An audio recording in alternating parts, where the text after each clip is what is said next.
Inspecter régulièrement ses grains de beauté dans le miroir. C'est devenu un automatisme pour Arthur Dauphin, tout comme protéger sa peau rigoureusement.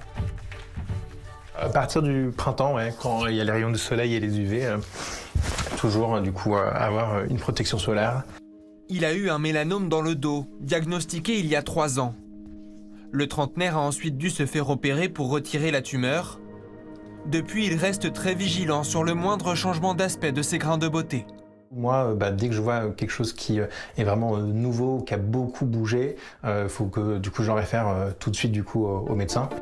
Des médecins qu'il a régulièrement consultés ces dernières années pour combattre son cancer, comme en témoignent tous les documents rassemblés dans son dossier médical. J'étais en ce qu'ils appelaient en mélanome de stade 3. J'avais la trentaine quand ça m'est arrivé. Donc quand on est jeune, actif et qu'on a du coup la vie devant soi, on nous dit qu'on a potentiellement beaucoup de temps pour faire des rechutes. Pour limiter le risque de récidive, Arthur a été traité par immunothérapie pendant 1 an, avec une injection toutes les 3 semaines. En cas de cancer, les défenses immunitaires n'arrivent pas à reconnaître les cellules cancéreuses et les combattre. Le principe de l'immunothérapie est de stimuler les défenses immunitaires pour leur permettre d'attaquer et détruire les cellules cancéreuses. Depuis la fin de son traitement, Arthur continue d'être suivi à l'hôpital Saint-Louis tous les 3 mois. Bonjour, comment allez-vous? Bien.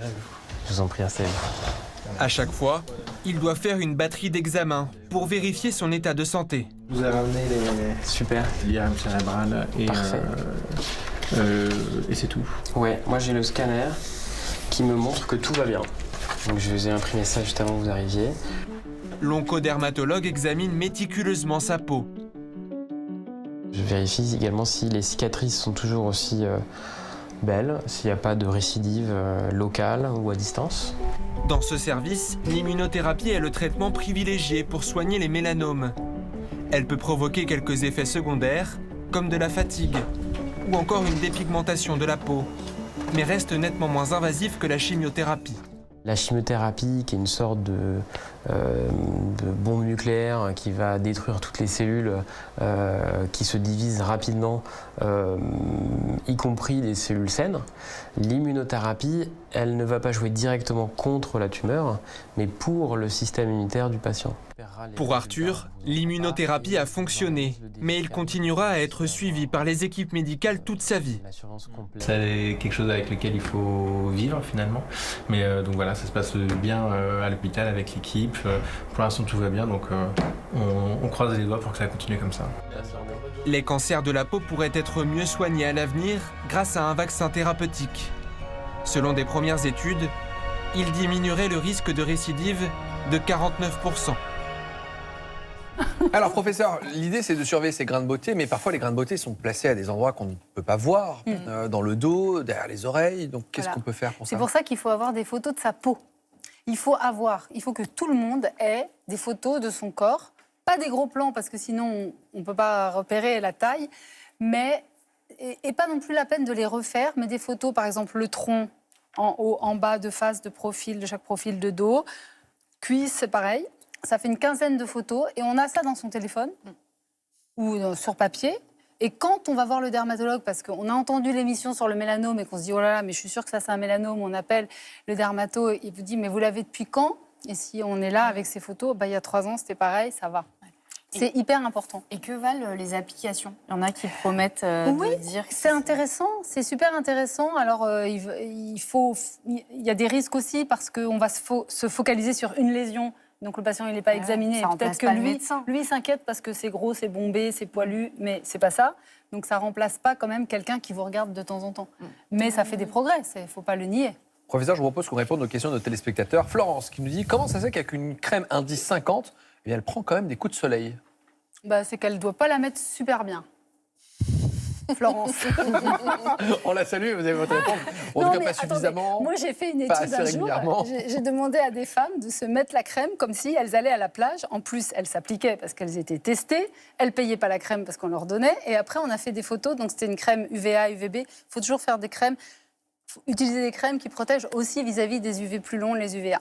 Donc, bref, elles se mettent la crème et après, on les a prises en photo sous lumière UVA. Donc, on a vu où était la crème. C'était drôle. Je pourrais vous montrer des photos. Enfin, il y a plein d'endroits où on ne la met pas, la crème. Donc en fait, on ne l'applique pas On ne correctement. l'applique pas bien, voilà. Donc il y a des protocoles d'application. Quelles sont les zones qu'on oublie? Alors, les zones qu'on oublie, c'est à côté des cheveux, parce qu'on ne veut pas trop s'en mettre dans les cheveux. C'est à côté des maillots, parce qu'on ne veut pas salir les maillots. Le dos, c'est dur si on est tout seul.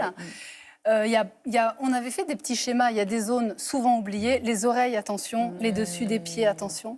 J'aime On bien renouvelle, les chapeaux avec des petits... Les gens n'aiment pas, hein, mais des petits trucs qui On protègent va la nuque. parler des chapeaux, effectivement. On la renouvelle tous les combien de temps, la crème solaire? Bah c'est un peu aussi...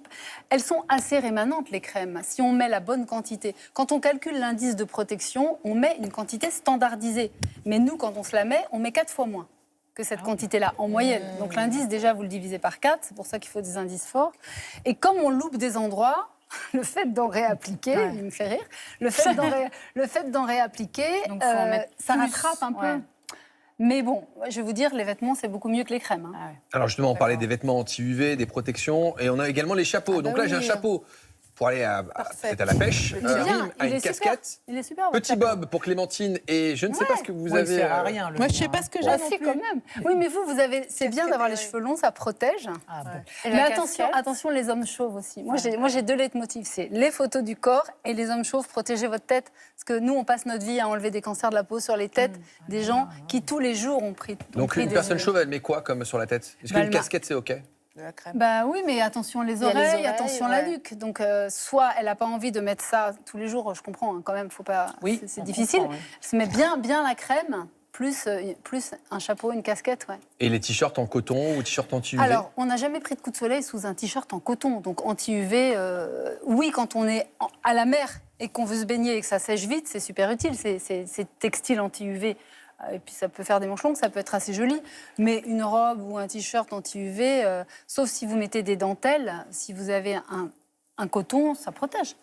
Adrienne nous demande à quoi ressemble un carcinome basocellulaire. Est-ce qu'on pourrait montrer une image Ah ouais, d'une ça, photo pour différencier du mélanome? ça peut être assez polymorphe, hein. Mais il y a voilà, celui-là, il est assez typique. Vous voyez, nous, en dermatologie, on appelle ça une lésion perlée. Je ne sais pas si vous voyez ce côté. Si on va le toucher, ça va être ferme, ça va être peut-être un peu caoutchouteux. Et vous voyez que c'est pigmenté. Et ce pigment, ce n'est pas du pigment de mélanocytes, c'est du pigment c'est quand même la mélanine qui a été fabriquée par des mélanocytes, mais qui est mangée par des cellules qu'on appelle des macrophages. Est-ce qu'on pourrait montrer également le carcinome épidermoïde, un autre type de cancer? Il nous restera 20 secondes. Alors, le carcinome épidermoïde aussi, ça peut ressembler à beaucoup de choses. Voilà, on parlait d'une lésion croûteuse. Ça ressemble pas à grand-chose, ça. On va pas tout de suite penser à un cancer quand on voit ça, si on n'est pas un peu... Ouais, voilà. Donc le maître beau, c'est qu'on consulte en fonction de son risque, on prend des photos et on surveille Et quand on on a surveille fait... sa peau. Et on surveille sa peau. Et tous les endroits de la peau, on parle du soleil, mais il y a des rares cas de cancer qui sont dans des endroits non exposés aux UV. Organes génitaux, les plantes des pieds, tout ça. Il faut se connaître sa peau, se regarder. Bien, merci beaucoup, professeur, d'avoir répondu à toutes nos questions.